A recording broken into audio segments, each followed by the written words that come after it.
뉴스탑10이 뽑은 7위인데요. 끝날 듯 끝나지 않은 이 고유정 사건입니다. 그동안 부실수설 논란이 끊이지 않았었는데 경찰이 오늘 오전에 진상조사 결과를 발표했습니다. 먼저 목소리부터 들어보시죠.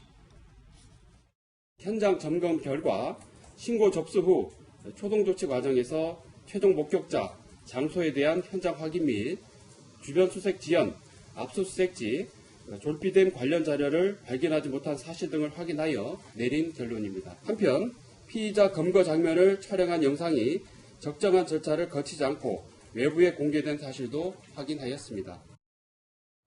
부실수사 의혹을 어느 정도 인정했어요, 박준민 의원. 네. 특히 졸피뎀 얘기를 하네요. 미흡했다는 거예요. 예. 부실수사, 특히 졸피뎀, 현장에서 졸피뎀을 압수수색하거나 찾아냈어야 되는데 그것을 확보 못했기 때문에 결국 문제가 됐고, 또 범죄 현장에서 CCTV를 경찰이 확인을 못했습니다. CCTV를 미리 좀 확인했으면 지금 유족들 주장처럼 시신의 어떤 유기 부분을 좀 막을 수도 있고 또 확보했을 건데 그 부분이 수사에서 좀 미흡한 게 아니냐는 게 경찰청 진상조사팀의 결론입니다.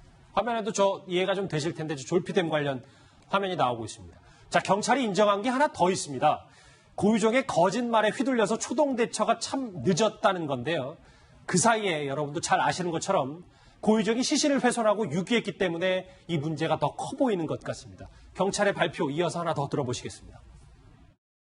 피의자 고유정이 최종 목격자로서 그 당시에 거짓 진술 또 조작된 문자를 가지고 어떤 경찰을 속이는 행위를 하게 되는데 그 말을 믿고 최종 기지국 중심으로만 이런 수색이 이루어졌기 때문에 펜션 현장이나 직접 만난다든가 이런 부분을 통해서 좀 더 확인하려는 부분이 아쉬웠다. 이렇게 지금 평가를 하는 부분입니다.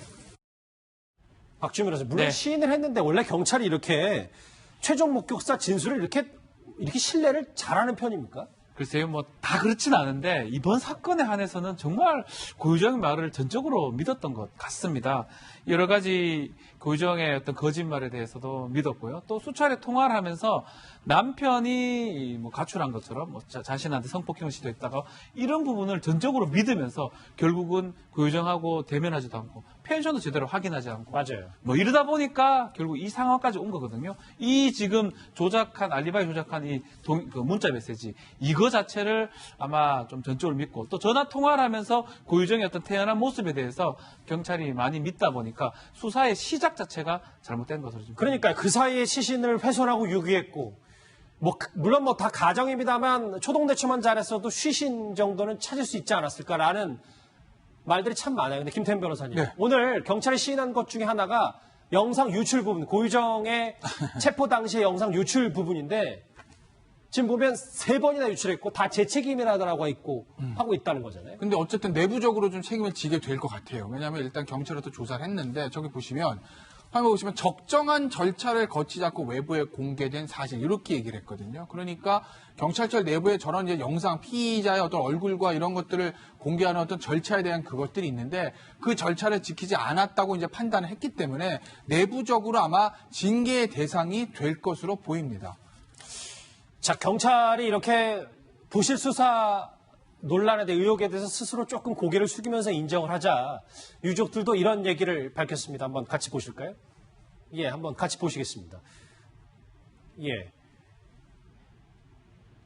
보면 어쨌든 사건이 발생한 지 100일이 다 돼가는데 아직 시신도 못 찾고 장례도 못 치르고 있다. 전부는 아니지만 일부라서 다행이다라는 박준 변호사님 얘기를 하네요. 지금 모습은 이제 체포되는 영상인데요. 사실은 이렇게 초동수사가 좀 잘못됐기 때문에 시신이 지금 없는 거거든요. 이른바 시신 없는 살인사건이 되는 거고 또 유족 입장에서는 정말 제대로 된 고인을 보내드릴 수 없는 그런 상황이 지금 되는 거고 그거에 대해서 경찰이 뒤늦게나마 진상조사팀을 통해서 인정을 했기 때문에 이 부분은 이제 유족들은 이제 환영하고 받아들인다. 다만 앞으로 또 이게 어떻게 될지 이 부분에서 재판하는 과정에서 유족들은 걱정이 좀 많지 않을까 생각이 듭니다. 자, 이런 가운데 지난 6월에 피해자 유족이 이 고유정의 친권 상실을 청구했었는데요. 그런데 최근 고유정이 이를 기각해달라는 답변서를 제출했습니다. 당시 유족의 목소리 이랬습니다. 그 특허권까지는 넘겨줄 수가 없는 거예요. 형 준 것도 억울한데 형 노력의 결실까지 그쪽에 소유권을 갖고 있다는 거. 김태현 변호사님. 네. 이게 어찌됐건 고유정이 전 남편과 이혼은 자신이 키운 아이도 아닌데 왜 이렇게 계속해서 집착하는 이유에 대해서 뭐라고 보십니까? 글쎄, 이제 사실 이건 좀 단정하기는 어려운데, 한 두 가지 정도일 거예요. 뭐 일반적으로. 하나는, 어쨌든 부모니까 내 자식에 대한 친권을 놓지 않겠다라는 게 하나 있을 거고, 당연히 있겠죠. 근데 두 번째는, 이건 뭐 일종의 가능성입니다만, 사실은 양육권과 달리 친권은 이 상징적인 의미 말고는 큰 의미는 없거든요.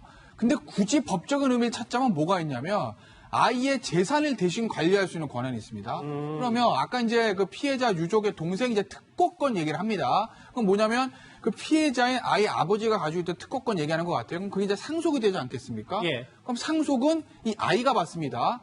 그리고 아이보다 만약에 그 아이의 할아버지가 먼저 돌아가신다고 가정을 하고 말씀드리면 그 할아버지 할머니의 재산도 상속인인 그러니까 아들, 즉 할아버지 아들, 그러니까 아이의 아버지가 돌아가셨기 때문에 그 아이한테 바로 상속이 되는 것이거든요. 그럼 상속이 됐을 때 아이가 미성년자일 때까지는 그 상속된 재산을 누가 관리하느냐? 친권자가 관리하죠. 근데 친권자는 아버지는 지금 돌아가셨습니다. 그러면 엄마인 고유정밖에 남아있지 않는 거죠. 알겠습니다. 그러니까 아마 그런 것들도 약간 친권 상실을 조금 거부하는 것에 어느 정도 영향을 끼쳤을 가능성도 있다라고 제가 말씀드리겠습니다. 고유정의 거짓말에 속았다는 고개 숙인 경찰 얘기 정리해봤습니다. 다음 주제 넘어가기 전에 오늘의 실시간 검색어 짧게 한번 보고 가실까요? 쭉 한번 보겠습니다. 나경원 원내대표 얘기, 그리고 유튜브를 통해서 본인의 성추행 사실을 고지한 이제 유튜버 꽁지라는 유튜버도 있고, 오늘 이 봉오동 전투, 그러니까 지금 이 반일 감정이 들끓고 있는 상황에서 봉오동 전투 영화가 개봉을 했어요. 이 두 가지는 이제 어제 이제 다른 방송에서 나왔던 얘기인데, 이제 배우 조용원 씨를 80년대 하이틴 스타 조용원 씨를 화면에서 찾고 싶다는 얘기, 그리고 이 프로골퍼 케빈 나시가 과거 약혼녀와의 여러 스캔들 문제로 본인의 공식 입장을 밝혔다는 이 5가지 실시간 검색어인데, 뭐 제가 이렇게 설명을 해드리면 뭐 대담을 굳이 이어갈 필요는 없을 것 같습니다. 뉴스탑에 준비한 다음 주제 바로 넘어가 보겠습니다.